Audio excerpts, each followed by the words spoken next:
شوف يا زميلي، فيلمنا بيبتدي مع آدم كلاي، راجل هادي جدا عايش في حاله وسط صناديق النحل بتاعته في مزرعة ريفية بعيدة عن دوشة العالم. آدم ما كانش مجرد مزارع، ده كان راجل بيحب العزلة، لابس هدومه البسيطة ومقضي يومه كله في رعاية النحل واستخراج العسل.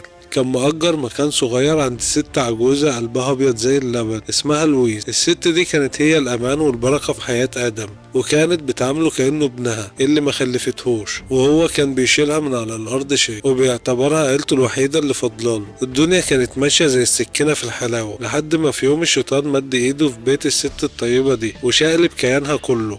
لويز وهي قاعدة في أمان الله جالها تليفون من عصابة نصابين إلكترونيين، عيال محترفة في تزييف الحقيقة. قعدوا يثبتوا فيها بكلام عن حساباتها البنكية وإن فلوسها في خطر، وبسبب طيبتها اللي ملهاش حدود وقلة خبرتها في التكنولوجيا صدقتهم وادتهم كل البيانات اللي طلبوها. وفي أقل من دقيقة العيال دي شفطت كل مليم الست كانت محوشاه طول عمرها، نهبوا شقى العمر بتاعها اللي كانت شايلاه لليوم الاسود، وحتى الفلوس اللي كانت بتجمعها عشان تساعد بيها المحتاجين ما سابوهاش. ست لويز ما قدرتش تستوعب اللي حصل، حست ان كرامتها وتعبها راحوا في الهوا، ومن كتر الحزن والكسرة اللي حست بيهم ما قدرتش تكمل حياتها وقررت تنهي الوجع ده بايديها. ادم وهو راجع البيت ومعاه برطمان عسل كالعادة بيدخل بيلاقي صمت يقبض القلب، وبينادي على الست لويز مفيش رد لحد ما شافها في وضع يخلي الحجر ينطق. وفي اللحظة دي آدم اللي كان هادي وصامت ملامحه اتبدلت تماما وعينه بقت بتطلع شرار. وهنا بنعرف السر الكبير، آدم كلاي ما كانش مجرد نحال غلبان، ده كان عضو تقيل جدا ومخيف في منظمة سرية للغاية اسمها النحالين. المنظمة ديت بتشتغل بره حدود القانون، بيتدخلوا بس لما الدنيا بتعفن والعدالة بتعجز عن حماية الضعفاء.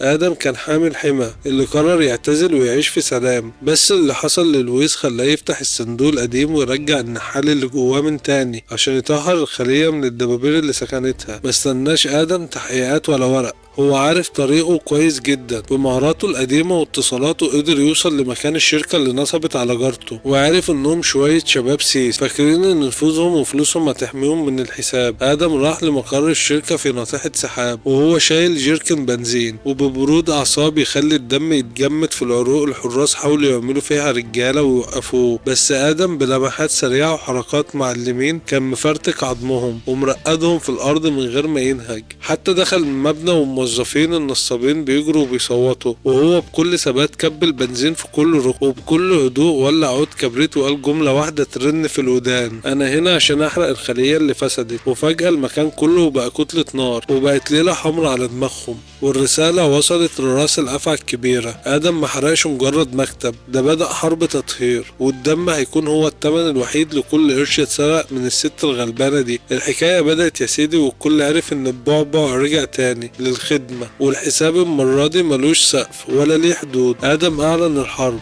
والنار اللي قادت في المكتب دي كانت مجرد تسخين للي جاي، لأن النحال لما بيبدأ مهمته ما بيقفش غير لما يمحو الخطر من جذوره. والعيال اللي كانوا بيضحكوا على الناس الغلابة النهاردة هيعرفوا ان الضحك اخره بكاء وندم ملوش اخر. والحكاية بدأت تسخن واللعب بقى على المكشوف بعد ما آدم حرق أول فرع لشركة النصابين، والخبر وصل لديريك، وده شاب مغرور جدا وغني زيادة عن اللزوم ومفكر إن العالم كله تحت جزمته وهو اللي بيدير إمبراطورية النصب ديت من ورا الستار. ديريك أول ما عرف إن في نحال غريب حرق ممتلكاته استهتر بالموضوع في الأول، وبعت شوية بلطجية ومعاهم أسلحة عشان يخلصوا على آدم في المزرعة. بس ديريك ما كانش يعرف إنه بعت العمال بتوع مقبرتهم. آدم استقبلهم ببرود أعصاب، وفي دقايق كانت الجثث مالية المكان، والرسالة وصلت لديريك إن المرة ديت الخصم مش مجرد راجل غلبان، ده شبح جاي من الماضي عشان يصفي الحساب. وهنا ديريك بدأ يترعب فاستعان بواليس، وده راجل كان شغال مدير في وكالة الاستخبارات المركزية، يعني فاهم الفولة وعارف مين هم النحالين بالظبط. واليس أول لما سمع اسم المنظمة وشه جاب ألوان، وحذر ديريك وقال له: انت وقعت مع ناس القوانين ما تمشيش عليهم، دول بيصلحوا النظام لما بيبوظ وأحسن لك تهرب.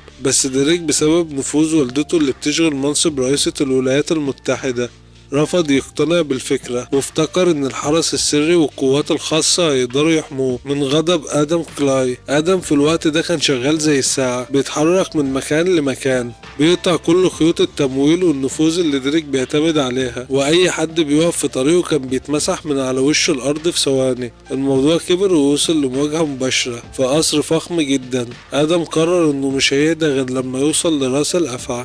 ديريك حشد جيش من الحرس الخاص والقتلة المأجورين، والبيت بقى متلغم بكل أنواع الأسلحة. آدم دخل المكان وهو مش عامل حساب لأي حد، وبدأ يتسلل وسط الحرس دول زي الضيف الخفيف، وبكل مهارة كان بيخلص عليهم واحد ورا التاني من غير ما حد يحس بحاجة. الحرس السري بدأوا يلاحظوا إن زمايلهم بيختفوا، والذعر بدأ ينتشر في المكان. واليس كان بيراقب الكاميرات ومش مصدق إن في بني آدم واحد يقدر يعمل كل ده في وسط جيش كامل.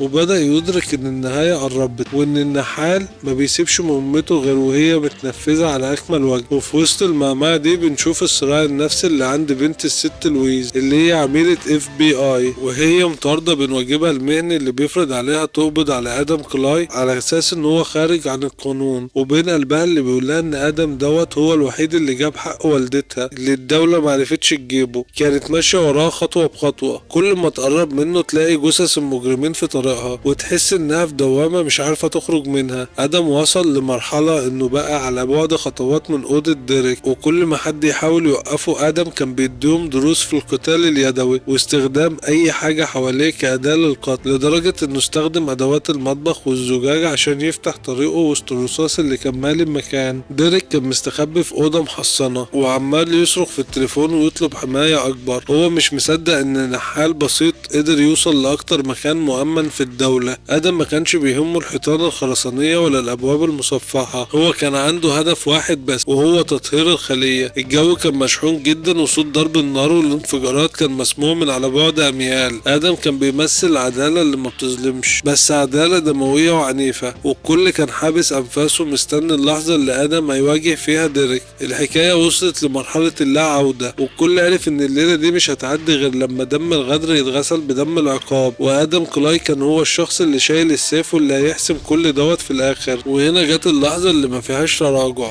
ولا فيها مفر. آدم كلاي بقى قريب من القصر الرئاسي المحصن، المكان اللي ديريك مستخبي فيه ورا ظهر أمه رئيسة الجمهورية. القصر كان عبارة عن قلعة، قوات خاصة وحرس سري وأجهزة إنذار في كل شبر، والكل واقف على طراطيف صوابعه لأنهم عارفين إن النحال ما يخبطش على الأبواب ده بيكسرها. آدم دخل الغابة المحيطة بالقصر وهو زي الشبح بيتحرك وسط الحراس بخفة تخلي الحراس تقع واحد ورا التاني من غير ما حد يسمع لهم صوت. كان بيستخدم مهاراته في التمويه والقتال اليدوي كأنه آلة برمجة على هدف واحد، هو الوصول لقلب الخلية وتصفية الحساب اللي بدأ بموت الست لويز. ديريك جوه القصر كان منهار تماما، والغرور اللي كان مالي وشه اتحول لرعب طفولي، وعمال يلوم واليس ويصرخ في امه عشان تنقذه. اما واليس المدير السابق للاستخبارات فكان عارف ان النهاية قربت، وحاول لآخر لحظة يبعت فرقة النخبة عشان يوقفوا الزحف ده. بس آدم كان بيتعامل مع فرقة النخبة كأنهم تلاميذ في مدرسة. آدم قدر يقتحم الجناح الخاص ووسط وابل من الرصاص، وما كانش بيهمه غير انه يخلص المهمة وبس. وفي اللحظة دي دخلت بنت الست لويز وهي رافعة سلاحها في وش آدم والدموع في عينيها.